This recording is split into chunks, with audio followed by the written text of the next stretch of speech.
Hey everyone, this is Jenny and we are back in the kitchen today.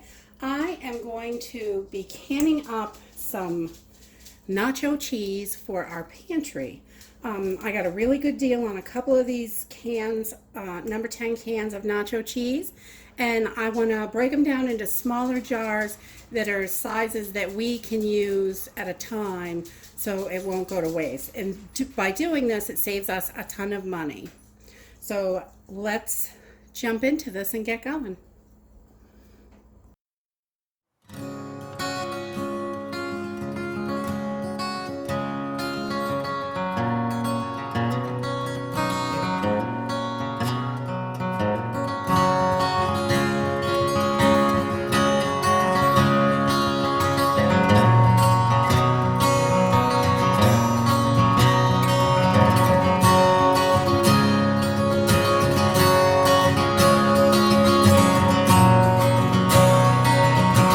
All right, to get started today, we are going to be using 8-ounce jars and 12-ounce jars. These are the sizes I like to use because this is what works for us.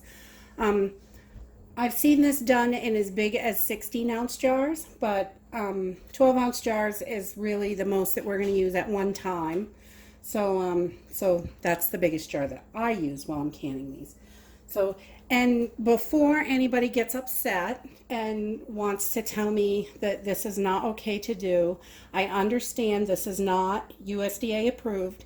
They don't have any approved canning for cheeses, but lots of people do it, and I'm not recommending that you do it, but this is how I do it to save money for my family and make sure that we have plenty of stuff in the pantry.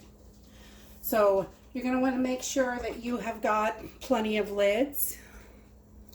And I like the new Sure-Tight lids that are good for 18 months in the pantry now. And you want to make sure you have plenty of rings ready. And jars, whatever size jars you want. I also use these wide mouth 8-ounce jars. These are really good. I like those. So 8. You could do 4-ounce also, the little teeny half jelly jars that are about that big. Those work really good too if you just need a little bit at a time. So, but these number 10 cans were $4 at the store. So I snagged up what they had, which was only 2. You're going to need something to scoop up your cheese, a funnel, lid picker-upper, something to debubble to make sure you don't have any air pockets in there, and a jar grabber. And we're going to get our... So the first thing you want to do is you want to make sure that your jars are nice and hot and sterile. So I get my water bath canner going. I get it out and I put it on like medium and throw the jars in there so those jars get nice, and I give them a good wash and then put them in so they're nice and sterile before we put the cheese. Okay, so the next thing we're going to do is get our cheese into a nice big pot, and we just want to warm this up. We want to get it nice and hot, but we don't want to boil it. We don't want to scorch it, so I like to do it on like a medium-low heat and let it warm up slowly while I'm getting everything else together. And then we'll be able to put our hot cheese into our hot jars and pop them right into the hot canner.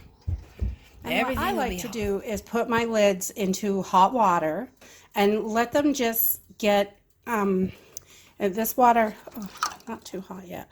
You want to get this ring so it's kind of squishy. And it helps it seal better. You used to have to do this. This is not required anymore for canning with the new lids because I guess they've changed this little gummy piece on the edge. But I still do it, and I have a really good success rate with everything sealing. So that's what I do. Okay, so we just pulled our hot cheese and our hot jars off of the stove. And this cheese is all nice and hot and ready to go in the jars.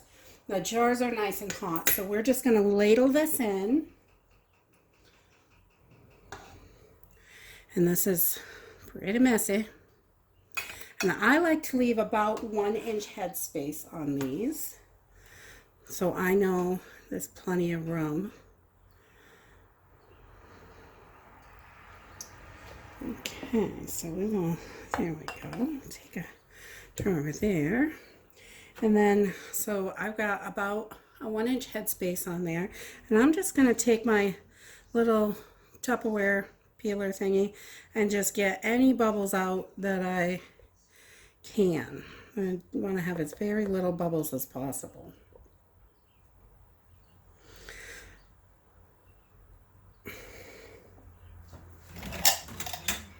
Put this baby on a little plate because it's messy. And then I'm going to take, I've got a little bit of vinegar here, white vinegar, and I'm just going to take a paper towel and get a little teeny bit of white vinegar and wipe my rims so I know that it's nice and clean. We don't want anything on these rims or it will not seal. So then we'll get our little lid and we'll put that right on top. Whoop, doesn't want to come off. Put that right on top and a ring, and we're just going to put these on finger tight, and the cheese is ready to go in the canner.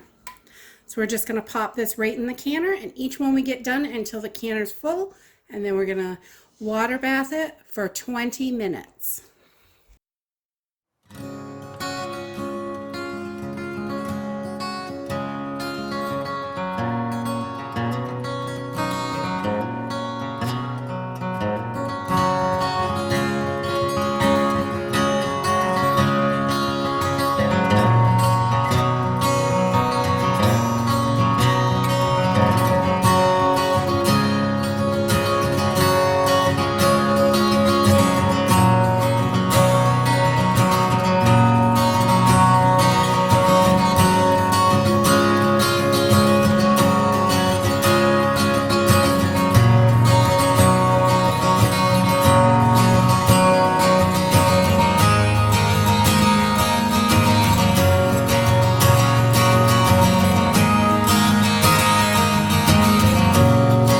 Okay, so once you've got your canner full, you want to bring it up to a boil, and you want to let it boil for 20 minutes.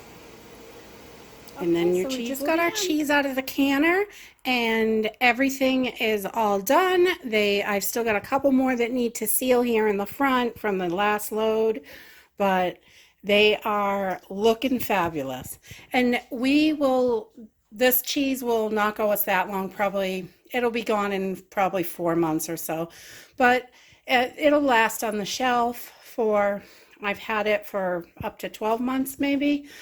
We usually go through it pretty fast because my kids just love to dip chips and cheese and put it on hot dogs or whatever. They like it on everything, so anything cheesy, and they love it. So if you like this video, give us a thumbs up, subscribe. See you in the next video. Bye.